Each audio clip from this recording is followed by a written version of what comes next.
Hello दोस्तों नमस्कार, आपका इस नए वीडियो में हार्दिक स्वागत है। मैं सोहन लाल आपको इस नए वीडियो में हार्दिक स्वागत करता हूं और आशा करता हूं आज का वीडियो आपके लिए लाभकारी होगा। इस वीडियो में हम महत्वपूर्ण तरीके से चर्चा करेंगे आप कि आपके बच्चे के कम से कम कितने मार्क होने चाहिए नवोदय विद्यालय 2026 को पास करने के लिए। पासिंग मार्किंग क्या होनी चाहिए, यदि इससे आपके बच्चे के नंबर कम आए हैं तो आपका बच्चा फेल मान लिया जाएगा, चाहे वो किसी कैटेगरी से हो या किसी भी ज़िले से हो। तो आप लोगों को ध्यान में रखना है कि हमारे बच्चे ने ये गलती तो नहीं की है। ये गलती यदि हो गई तो आपका बच्चा संभवतः फेल हो जाएगा, चाहे उसके किसी खंड में कितने भी मार्क आए हों। तो आई होप आप अंत तक इस वीडियो को देखेंगे और समझेंगे कि क्या क्या जानकारी निकल के आ रही है। यदि आपका बच्चा नवोदय विद्यालय क्लास 6 प्रवेश परीक्षा की तैयारी करना चाहता है तो हमारे इस यूट्यूब चैनल के माध्यम से वो तैयारी को आसानी से कर सकता है। जो बच्चे क्लास 4 क्लास 5 की प्रवेश परीक्षा पढ़ रहे हैं उनके लिए ये प्लेटफॉर्म महत्वपूर्ण है। अपने बच्चे को इससे जोड़ सकते हैं और नवोदय विद्यालय की 2026-27 की तैयारी के लिए करा सकते हैं। तो साथियों, ये जानकारी आपको अच्छी लगी है, हमारे चैनल को सब्सक्राइब ज़रूर करें और वीडियो को लाइक करें, और यदि वीडियो पसंद आए तो इसे अपने साथियों के साथ शेयर भी करें। चलते हैं साथियों, तो यहाँ पे हमने लिखा है कि नवोदय विद्यालय प्रवेश परीक्षा 2026 जो आपको दिखाई दे रहा होगा, प्रवेश परीक्षा 2026 में हमने लिखा है कि कट ऑफ मेरिट क्लास 6 के लिए according to selection wise 100 mark. तो आपको कम से कम 100 मार्क्स में कितने जो 100 मार्क का पेपर है आपका, उसमें कम से कम आपको कितने % मार्कों की आवश्यकता है पास होने के लिए।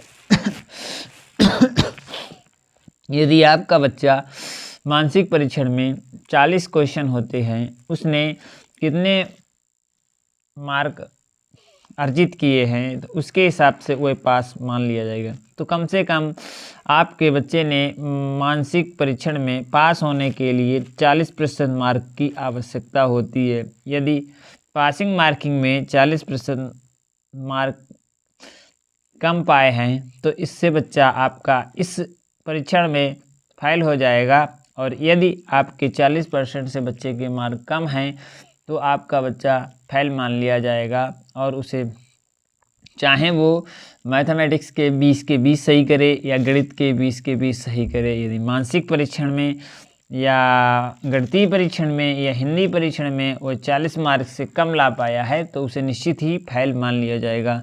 तो आपको अब हम मानसिक परीक्षण के बारे में बात करेंगे। तो इसमें 40 क्वेश्चन होते हैं, 50 मार्क्स के होते हैं। पासिंग मार्किंग इसके लिए 40% निर्धारित की गई है।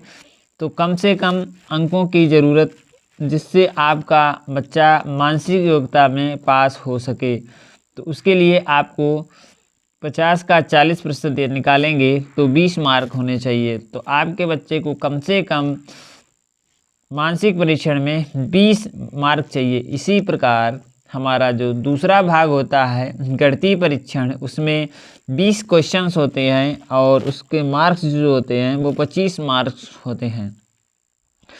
तो प्रत्येक मार्क का 1.25 नंबर निर्धारित किया गया है। इस हिसाब से आपके बच्चे को पासिंग मार्किंग लगभग इसमें भी 40% की आवश्यकता है।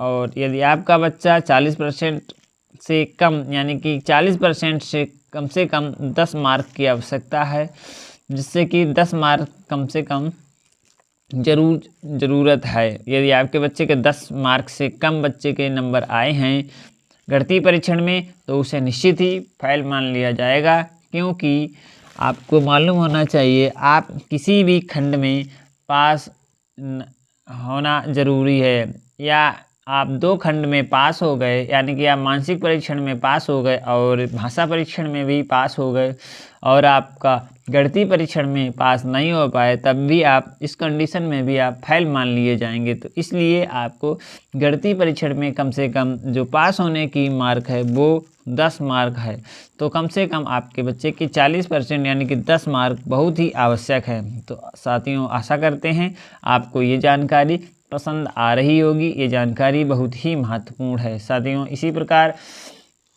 आगे आपको कम से कम जो मार्क हैं वो 10 नंबर, यदि आपके इससे कम नंबर हैं तो आप फेल मान लिए जाएंगे और आपको इस परीक्षा में फेल मान के आपको अयोग्य घोषित कर दिया जाएगा। चाहे आपके मानसिक परीक्षण में 50 के 50 मार्क आएँ और भाषा परीक्षण में 20 के 20 मार्क आए और इसमें यदि आपके 9 मार्क रह गए तो आप निश्चित ही फेल मान लिए जाएंगे। जबकि आपसे कम नंबर वाला बच्चा, मान लीजिए आपके भाषा परीक्षण में 40 आ गए और मैथ में 9 आ गए और भाषा परीक्षण में आपके 20 आ गए, ठीक है ना। मानसिक परीक्षण में आपके 40 आ गए और आपके भाषा परीक्षण में आपके 25 आ गए, 25 के 25 ही आ गए, चलिए। और यहाँ पे 9 मार्क आ गए आपके गणित में, तो आप क्या होंगे, यहाँ पे फेल मान लिए जाएंगे। क्या मान लिए जाएंगे? फेल मान लिए जाएंगे। जबकि आपके इसी प्रकार के बच्चे के उसके इसमें 39 मार्क आए और इसमें 12 मार्क आए और इसमें 25 मार्क आए और लगभग आपके बराबर मार्क आए, 2 या 1 मार्क आए, तो वो पास मान लिया जाएगा, क्योंकि वो तीनों खंडों में पासिंग मार्किंग को पास कर चुका है। परसेंटेज यानी 40% को उसने पार कर लिया है। जिस बच्चे ने 40% को पार कर लेगा वह बच्चा निश्चित ही पास मान लिया जाएगा, और जो सभी खंडों में 40% को पार नहीं कर पाएगा उसे फेल मान लिया जाएगा, और जो 40% को पार कर लेगा उसे पास मान लिया जाएगा। तो ये कम से कम पासिंग मार्किंग है, ठीक है ना। ये कम से कम पासिंग मार्किंग है। इतने नंबर आपके हर खंड में होना चाहिए, अन्यथा आप फेल मान लिए जाएंगे। इसी अनुसार अकॉर्डिंग हमारा जो तीसरा खंड बचता है उसकी चर्चा हम करेंगे। उसमें हम देखेंगे कि जो भाषा परीक्षण है हमारा 20 क्वेश्चंस का होता है। यदि आपने भाषा परीक्षण में हिंदी ली है तो उसके लिए हिंदी और गणित ली है, वो अंग्रेजी ली है तो उसके लिए इंग्लिश।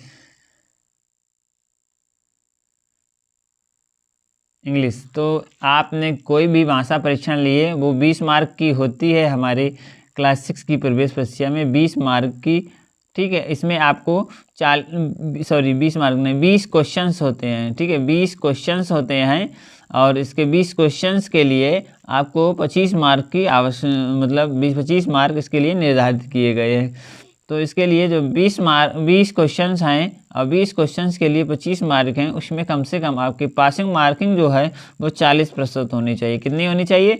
40% होनी चाहिए। अब यदि हम 25 नंबरों का 40% निकालेंगे तो 10 नंबर आएंगे, ठीक है ना। 10 नंबर आपके कम से कम भाषा परीक्षण में आएंगे।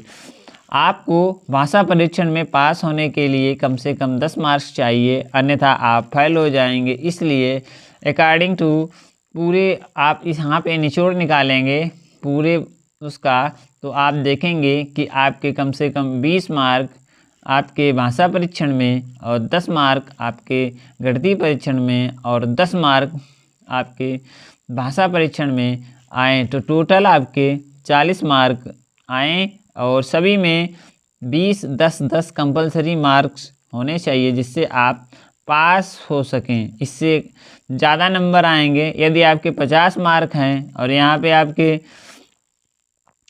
आपके 20 आ गए, यहाँ पे आपके 9 आ गए और यहाँ पे आपके 25 आ गए, ठीक है। तो कितना हो गया?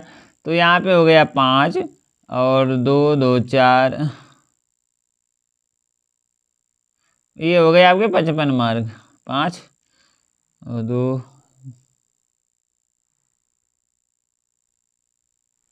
9 5 नहीं, यहाँ पे आपके कितने मार्क हो गए? यहाँ पे आपके 20 मार्क हैं, यहाँ पे 9 मार्क हैं, यहाँ पे 25 मार्क हैं, तो यहाँ पे